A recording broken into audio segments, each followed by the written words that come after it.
Thank you, Brent. My name's Dustin, and yeah, just to start, do you guys all, are you all aware, who's aware of the cicadas that just came out a couple months ago? Okay, yeah, not everybody is, and I didn't know that. Not everybody shares the same passions that I do for random things. But yeah, the cicadas came out a couple months ago, and they're not due to come out until 2021. These are 17-year cicadas, and none of the scientists know really why they're coming out. And am I correct? Like they have theories. Okay, you don't see. Okay, yeah, like the left side is saying global warming, the right side's blaming Obama. But yeah, like the consensus is that we don't know why they're here. Okay, but they're not scheduled for another 4 years. So. And this particularly affects me, which you'll find out about in about 7.5 minutes. Yeah, the 2004 was the last time they were out. Anybody remember that? Yes. Okay, great. So yeah, I do, quite fondly, we'll say, because I went to this thing called the Cicada Party, which my friends Nikki, Joelle, and Chop were throwing. I just assumed it was another party called the Cicada Party. Just to have a party, like I just went to a party at their house called the Leap Day Party, and we didn't have shirts that said 366 on them. No, we just showed up, drank, passed out on some combination of futon and or rug, and then woke up and went home. So, I thought it's a cicada party. Yeah, we'll just go. It's a cake with a cicada on it or something. But no, I showed up, and there was a Tupperware container filled with a couple hundred cicadas climbing over each other, and. Yeah, this party was to be headlined by the live cicada eating competition. Yeah, this gag reflex that you're all feeling right now is exactly what I felt when I found this out.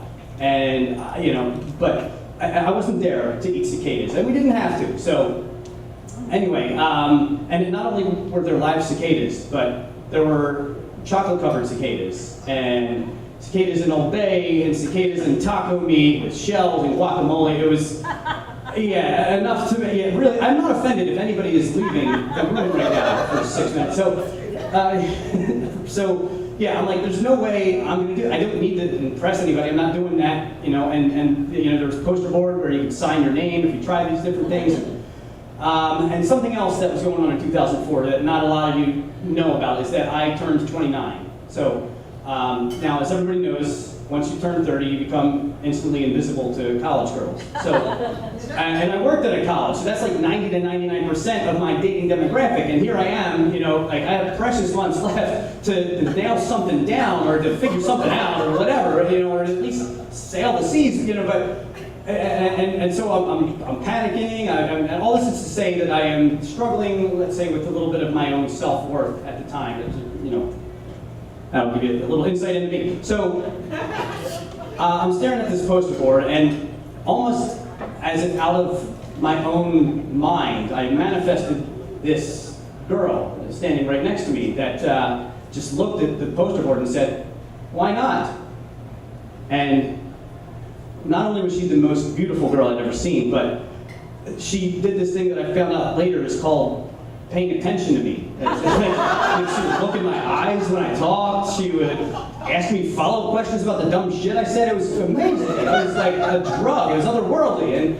And so I'm like, why the heck not? Yeah, sure. So I had a chocolate-covered cicada. I had the taco. I had the Old Bay one, and they really do taste like shrimp, by the way. I didn't put anything in Old Bay. Anyway.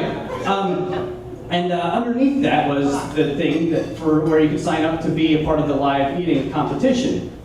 And I will tell you why not, okay? If you were even on the border a little bit, seeing a couple hundred of them crawling around each other in their own plastic see-through hell was enough to make you go vegan for a month, okay?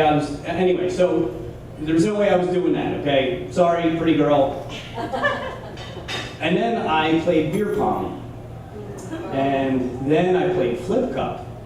And though I don't remember it, I'll bet I also played asshole. And next thing you know, I'm standing there going, why not? So I found myself writing my name down amongst the 23 other people that wanted to do this. And we entered the contest started. And there were 24 of us, and the first round, there were 4 rounds, and this was a very well thought out tournament, I gotta say, for an insect eating competition. And there was the first round was just eat a live cicada. Take as long as you want. Great, brilliant first move, because it weeded out the posers, okay? So only half of us made it through. I knew my mind over matter would trump the gag reflex, and I made it, okay? So I'm in the top dozen. And then we had to eat 3 in 5 minutes. See if we could do that. So there I am, just chomping away, and I'm eating them, and I'm getting kind of this high, this like people are like cheering us on. In this kind of setting, this was impressive, okay?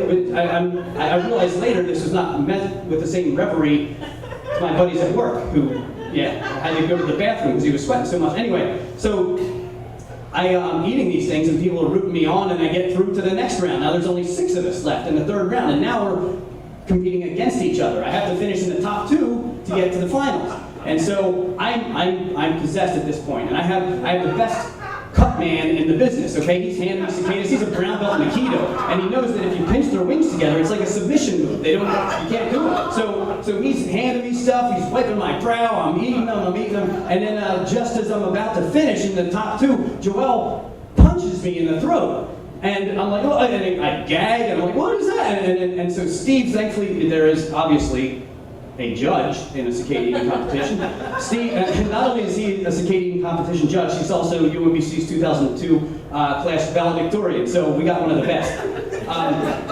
So he says, no, Joelle, you're out, Dustin, you're through, and I'm in the finals. I'm in the finals against this guy, and apparently he's a jerk, so even if you don't know me and you just know him, you're rooting for me. I had everybody on my side, and I was possessed, okay? I'll tell you, this final round, I had a combined agility, a flip cup, and beer pong. I had to chug a beer, and you had to do this, and if Dan had handed me a squirrel at that time, I would have beat. That's how possessed I was winning this thing. I don't care.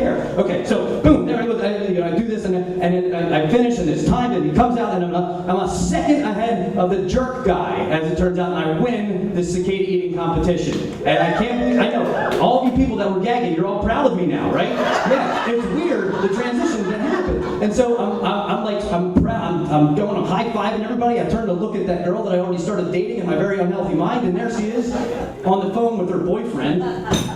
Damn college girls. So anyway, how that hadn't come up in 3 hours, I don't know. But this wasn't about her at all at the end anyway. This was about me and the testing my own competitive limitations and to see what I could do. And I was quite proud of myself that I set my mind to doing something. Now, this was my Mount Everest, okay? Some people, you can do a lot of the things that you think you can't do, okay? That's what I am taking away from this. Like, whether you think it's difficult or disgusting, the right combination of alcohol and disappearance will get you to do anything. So anyway, the cicadas came out this couple months ago, and I was a little worried that I was going to lose my title of Gorgatron, Lord of the Cicadas, 4 years early. I'm supposed to have that until 2021. But I think we're just going to let that pass, and the cool thing about my life now is that I was able to take my 4-year-old daughter and show her a submission hold on the cicada. I said, look, buddy, if you just pinch them, they're harmless, okay? Don't be afraid of them. Just flip. You can't do it. And so in 2021, when I defend my title, I will now have an 8-year-old who is the most beautiful girl in the world on my side, rooting me on. Thank you.